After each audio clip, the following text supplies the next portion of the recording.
Hello student, उम्मीद है आप सभी लोग बोर्ड एग्जाम की तैयारी में जी जान से लगे होंगे। फिजिक्स में आपकी थोड़ी सी मदद करने के लिए जो पिछले साल भी क्वेश्चन आए हुए थे और कई बार पूछा गया है, उन दो प्रश्नों को करवाने आए हुए हैं। तो आप देख लीजिए, आपको मदद मिलेगी, शायद आपको आसानी से समझ में आ जाए।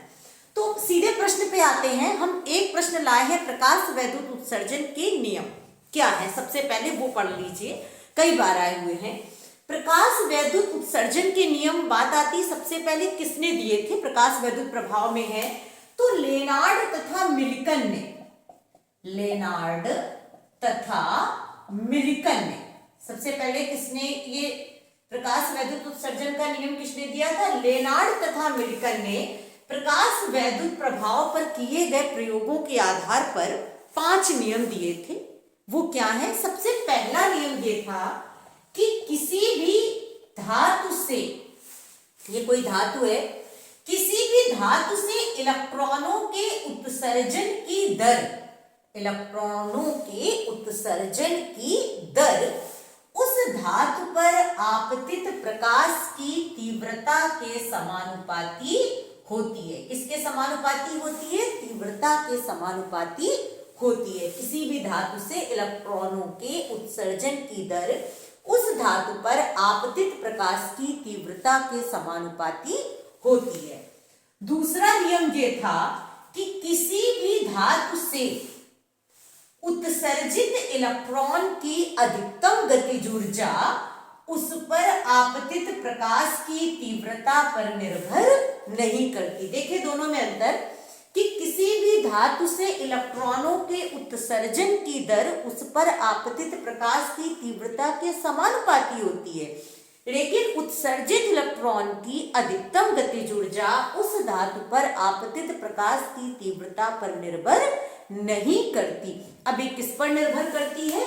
तो तीसरे नियम में उन्होंने बताया था कि किसी भी धातु से उत्सर्जित इलेक्ट्रॉन की अधिकतम गतिज ऊर्जा उस धातु पर आपतित प्रकाश की आवृत्ति के बढ़ने पर बढ़ती है। मतलब किस पर निर्भर करती है? आवृत्ति पर निर्भर करती है।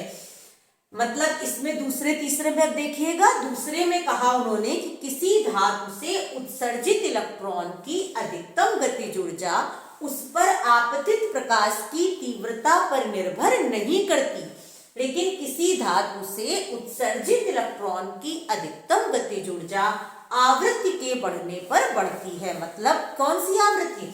उस धातु पर आपतित प्रकाश की आवृत्ति के बढ़ने पर बढ़ती है, मतलब आवृत्ति पर निर्भर करती है। और चौथा नियम ये कहता था कि किसी भी धातु, कोई ये धातु है, उस पर ये प्रकाश आपतित हुआ कितनी ऊर्जा लेकर? E बराबर h न्यू। तो इस धातु से इलेक्ट्रॉन तब तक नहीं निकलेंगे जब तक ये आवृत्ति जो न्यू है ये एक निश्चित मान से बराबर या अधिक ना हो। अब वो न्यूनतम आवृत्ति क्या होती है? उसे न्यू नॉट से लिखते हैं और बोलते हैं देहली आवृत्ति। उसी को बोलते हैं थ्रेशोल्ड फ्रीक्वेंसी। क्या बोलते हैं? Threshold frequency. इस निश्चित मान से अगर कम आवृत्ति का प्रकाश किसी धातु पर गिर रहा है तो उससे इलेक्ट्रॉन उत्सर्जित नहीं होंगे।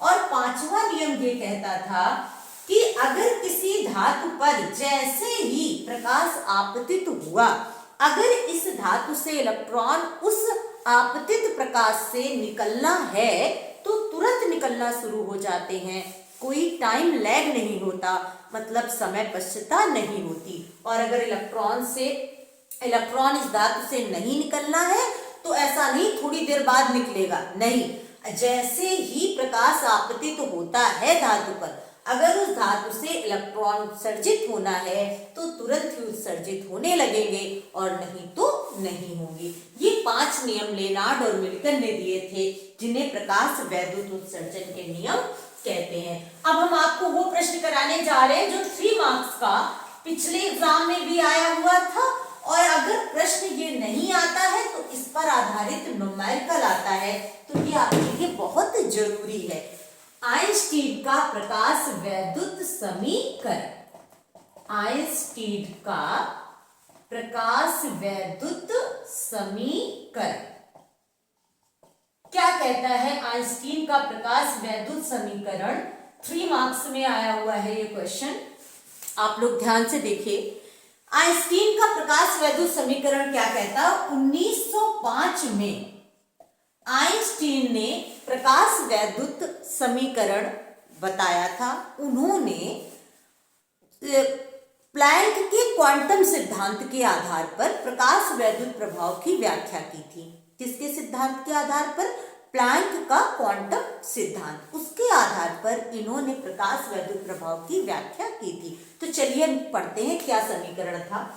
इन्होंने कहा था कि प्लैंक का क्वांटम सिद्धांत तो आप जानते हैं कि प्रकाश ऊर्जा के पैकेटों के रूप में चलता है। एक बंडल को, एक पैकेट को एक क्वांटा या फोटोन कहते हैं और उसकी एनर्जी E बराबर hν होती है।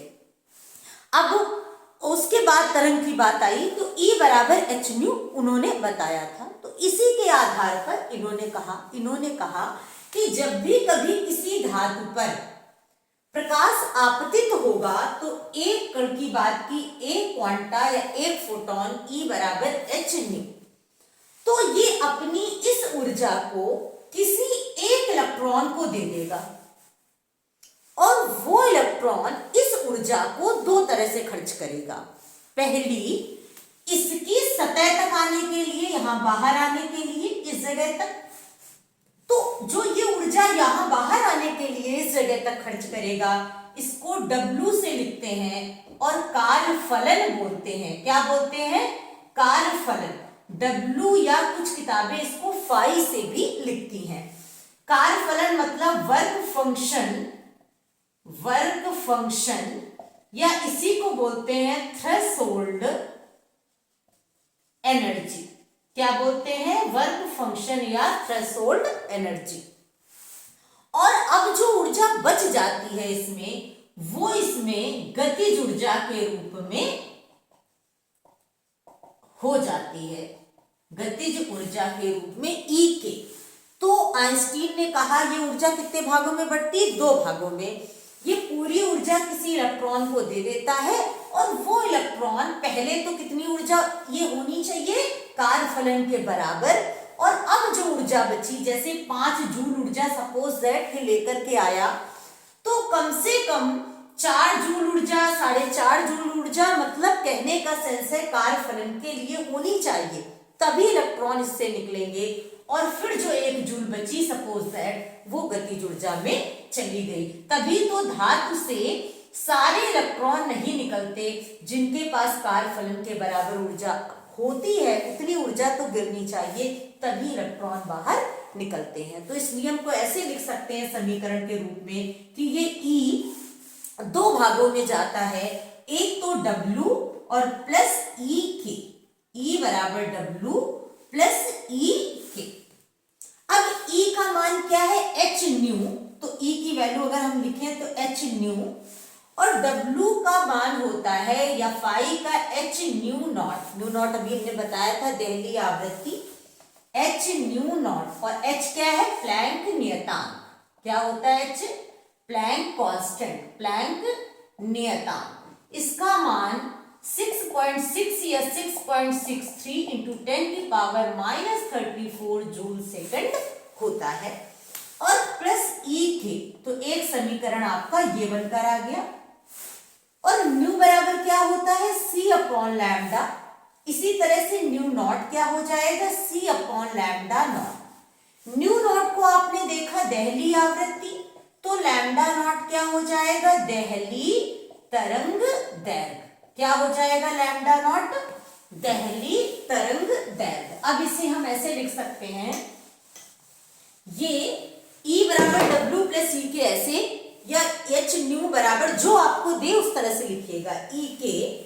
अब इसी को ऐसे भी लिख सकते हैं SC अपॉन लैम्डा बराबर HC upon lambda naught plus E के। अगर लैम्डा के टर्म में आपने सवाल पूछे तो ऐसे कर सकते हैं। अब E के भी 2 मान होते हैं। अगर वेग आपसे पूछे या वेग दे तो हाफ mv², और एक दूसरा मान होता है E के बराबर E, एक इलेक्ट्रॉन का आवेश v नॉट। वी नॉट को हम बोलते हैं संस्तब्ध या निरोधी विभव, संस्तब्ध या निरोधी विभव, कट ऑफ पोटेंशियल।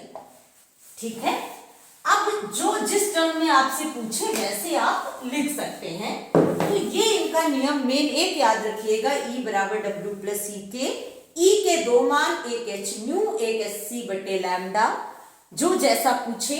W के एच न्यू नॉट और एच सी बटे लैम्डा नॉट, और E के का हाफ एम वी स्क्वायर और ई वी नॉट। ये नियम था आइंस्टीन का 1915 में। फिर मिल्कान ने प्रायोगिक कुछ प्रयोग के आधार पर इनके नियम की परीक्षण करा और उन्होंने पाया कि ये बिल्कुल करेक्ट प्रकाश वैद्युत प्रभाव की व्याख्या है। उसके बाद आइंस्टीन को 1921 में इसके लिए नोबेल पुरस्कार दिया गया। थैंक्स, शायद ये आपकी कुछ हेल्प करे। इसी तरीके के वीडियो में आगे मिलते हैं कुछ नए प्रश्न लेकर। थैंक्स लास्ट तक वीडियो देखने के लिए।